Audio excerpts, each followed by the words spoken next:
Yung mga nangyari sa buhay ko, sinisi ko sa kanya. Ang hindi mo nakita nandyan na siya. Hinihintay ako.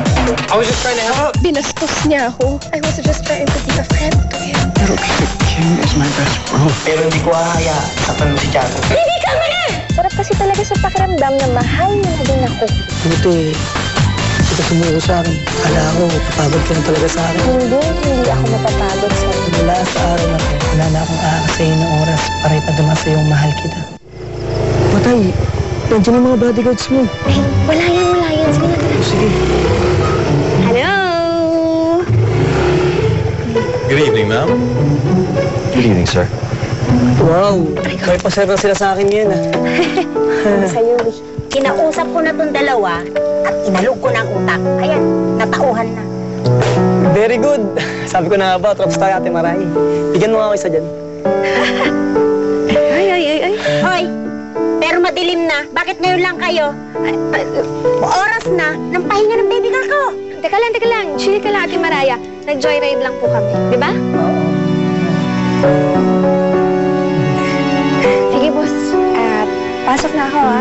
Pahinga ka na, uwi na din naman ako eh. Sige po. Una ka na.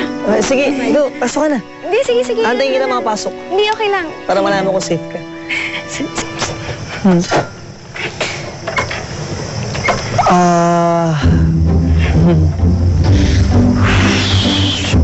Sige po, bye po. Sige, ingat. Sige po, bye. Okay, tara na. Pasok Sige po. Teka. Boss. Bakit mo tinutulak? Kasi naubusan ng gas eh. Sinagad ko yung joyride natin kasi ayoko matapos yung araw natin eh. Gusto mo samahan kita magpagas? Sige. Ay. May bukas pa. Tama na yan. Tika dito, balik dito. Balik. Tama na yan. Okay. Bye-bye. Ingat. Bye. Sige. Ingat. Bye-bye po. Ingat po. Bye. Sige, ingat. Bye-bye. Pasok ka na. Bye, Bye-bye. boss. Bye-bye. Tara. Tiago.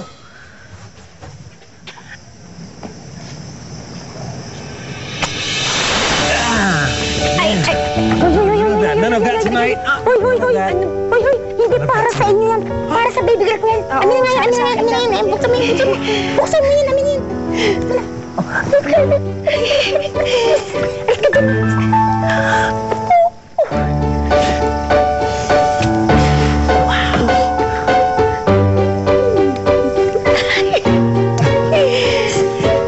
Bye-bye. Bye. Ingat ka. Bye-bye po. Bye. Pasok ka na. Sige na. Sige, bye-bye. Bye. Bye-bye. Bye, boss. Sleep well.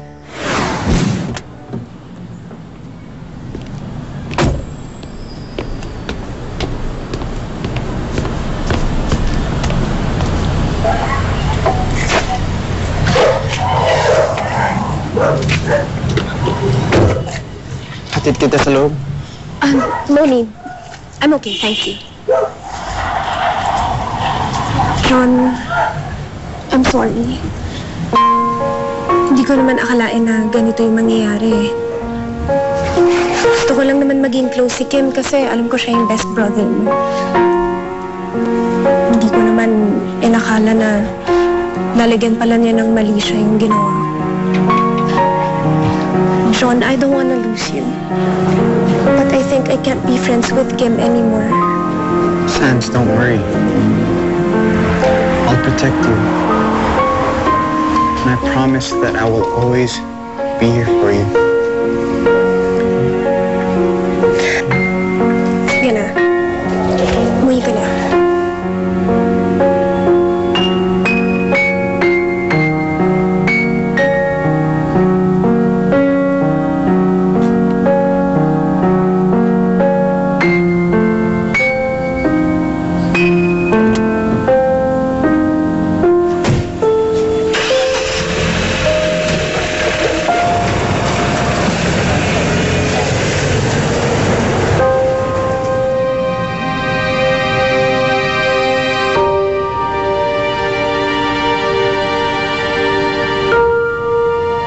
Sorry.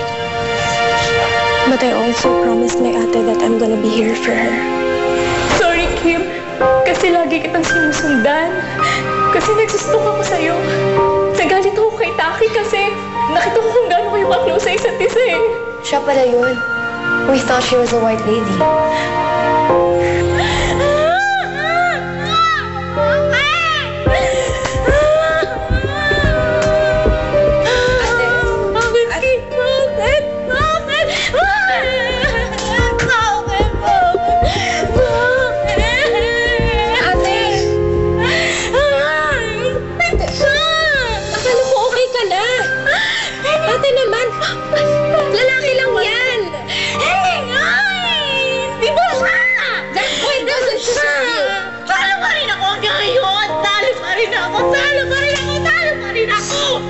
Bakit ganun ba, okay?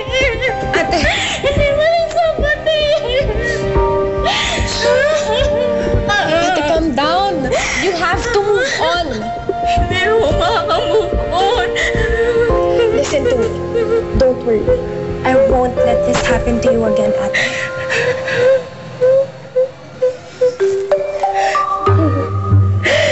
I will always be here for you. I promise. Sayang ka, John. But I'm doing this for my ate. Ate, this is just the beginning. We'll have revenge in no time.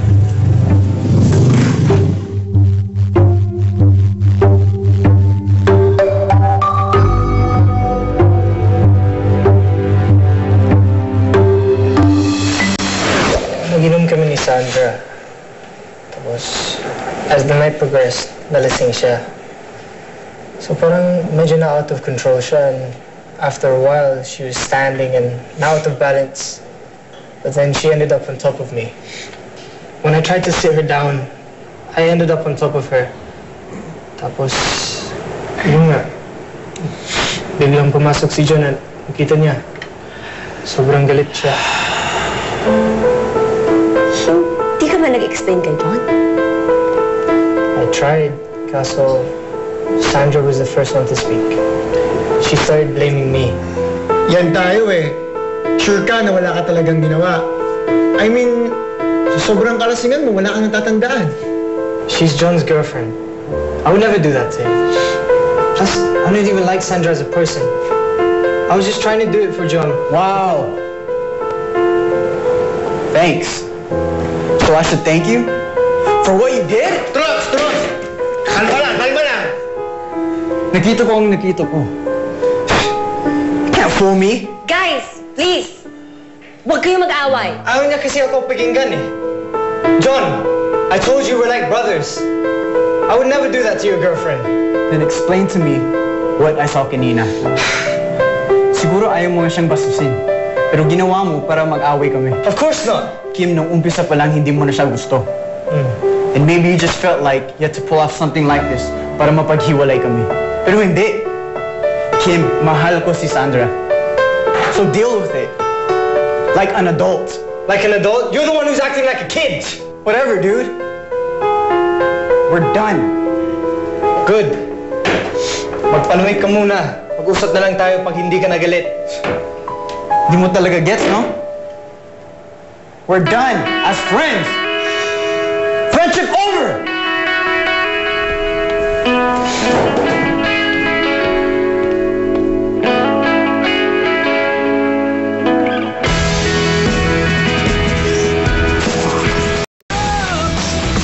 Bagong kabataan.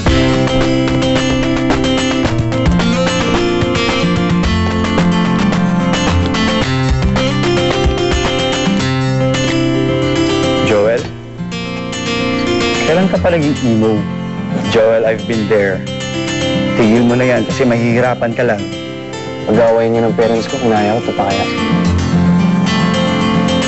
So, hindi pa rin kayo okay? Hindi eh. Hindi ko rin kasi alam kung paano ko mag-explain sa kanya. Kenneth, hinanap kita sa office mo. Nagpapahangin lang. Bakit? Just Oh. Thank you. Baka pagod ka sa work mo. Teka lang ha. Tama ba ito nakikita ko? Okay na kayong dalawa? Oo naman. Yes. Anong nakain niyo? Well, na-realize namin na wala naman kami dapat pag-awayan. Sana ganyan na lang kadali sa amin ni Zoe, no? Deep inside kasi, naiinis pa rin ako sa nangyari. Chops, trust me Kaya ka naiinis kasi mahal mo talaga si Zoe. Based sa experience ko, ilang beses pa kayo mag-away, sa ending kayo pa rin. Based sa experience mo? Oo. Di ba, ganun yung nangyari kay Mang Eli at Lola Aurora. Ang point ko lang, mas malalim ang pinagsamahan nyo kaysa sa pinag-awayan nyo ngayon.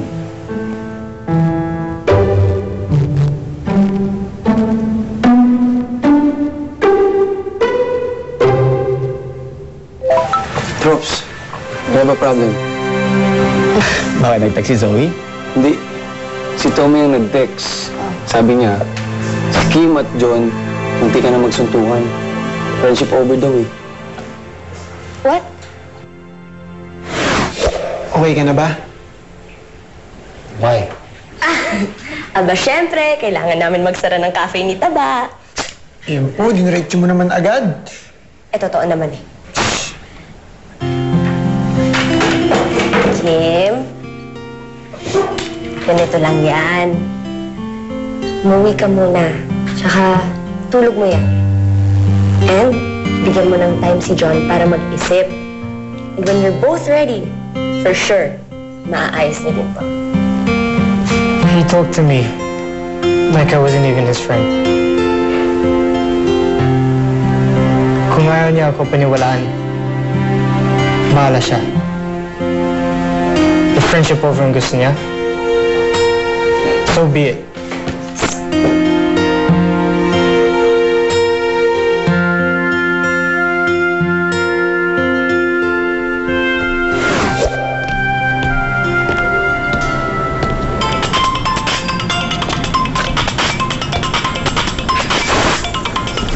Tiago! Hello, Tiago. Hello, boss. Kamusta na? Nagtutulak ka pa? Oo medyo pagod na nga ako Ayan, sabi ko naman kasi sa'yo, tutulungan na kita eh. Hayaan mo, sasenda na lang kita ng virtual hug para magkaroon ka ng 100% virtual energy. Okay? Okay. Yeah! Aray ko. Yeah! Yeah! Kaya mo yan. Go, go, go! Thank you. I love you. Love you! Oh, sige. Bye-bye.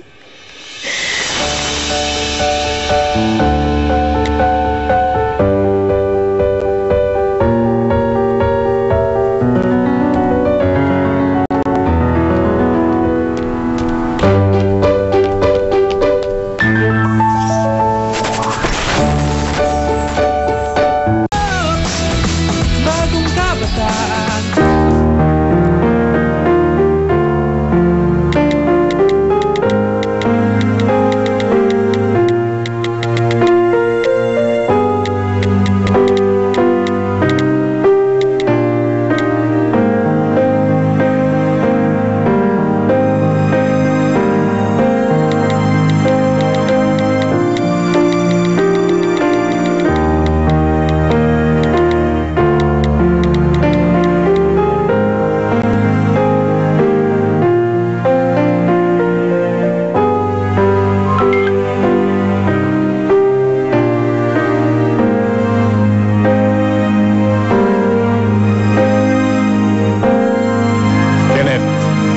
Pwede ba kitang makabala?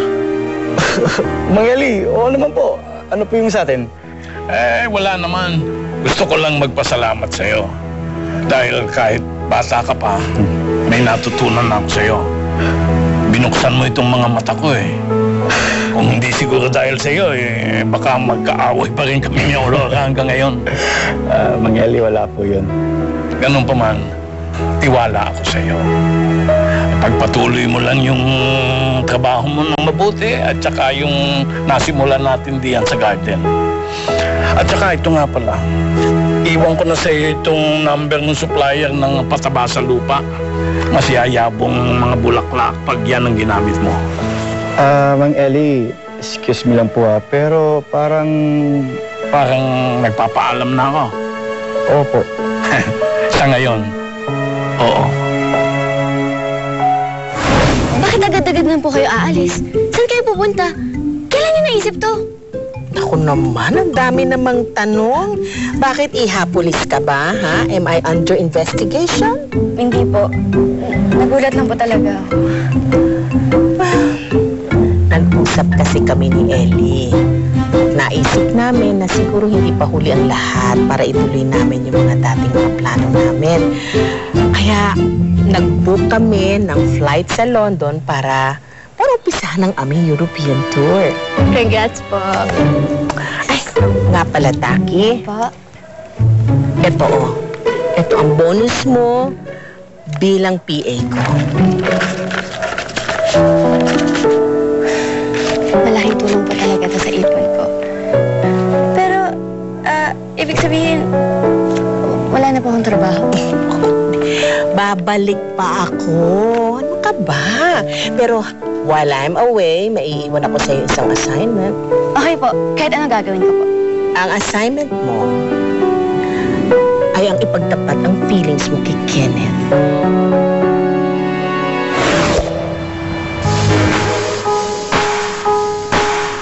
Lahat ng lihim, nabubuking. Kaya umamin ka na. Huwag mo nang patagalin. #Be True Thursday. Ingat po. Kayo din, mag-iingat. At saka, tandaan mo yung mga billing ko sa iyo, Kenneth, ha? Pag nasa harap mo na, sunggaban mo na kaagad. At ikaw, Taki, ha? Ang assignment mo, tandaan mo, pagbalik ko at hindi mo pa nagagawa, then that's the time I'll fire you. Ingat po. Tayo na. Sige. Ingat po. Na. Gandaan po. Sige, pandarin mo na.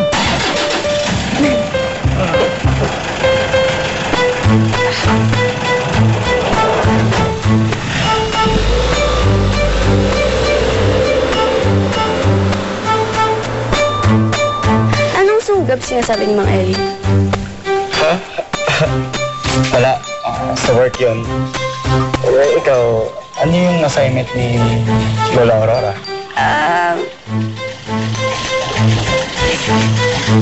Wala rin.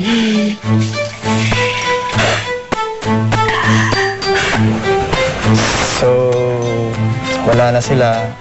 Back to reality na tayo.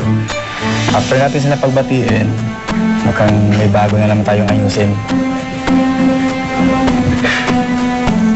Kenneth, may sasabihin sana ako sa'yo.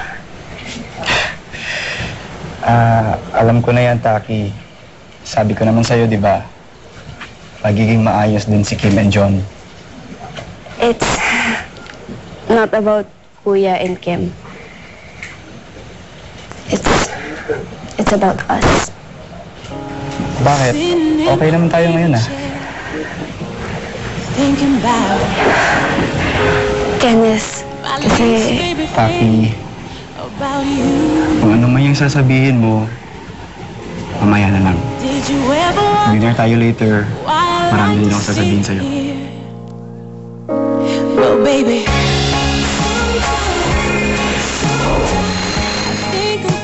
Hindi kami dapat nag-away ni Kim dito sa cafe. Girlfriend ko si Sandra. Pero dapat matuto kang mag-open up. Dapat hindi lang puso ang ginagamit, ha? May guest na nagreklamo. My hands are tied. I really need to fire you. I really wanna help Kuya and Kim. Feeling ko talaga may mali sa Sandra na yun eh. Kung may tinatago siya, may mahahanap at mahahanap din tayo. Okay kayo, bakit may biko pa? Isip ko pang bumawi. Gusto ko lang pagyarapan ang matamis mo. Oo.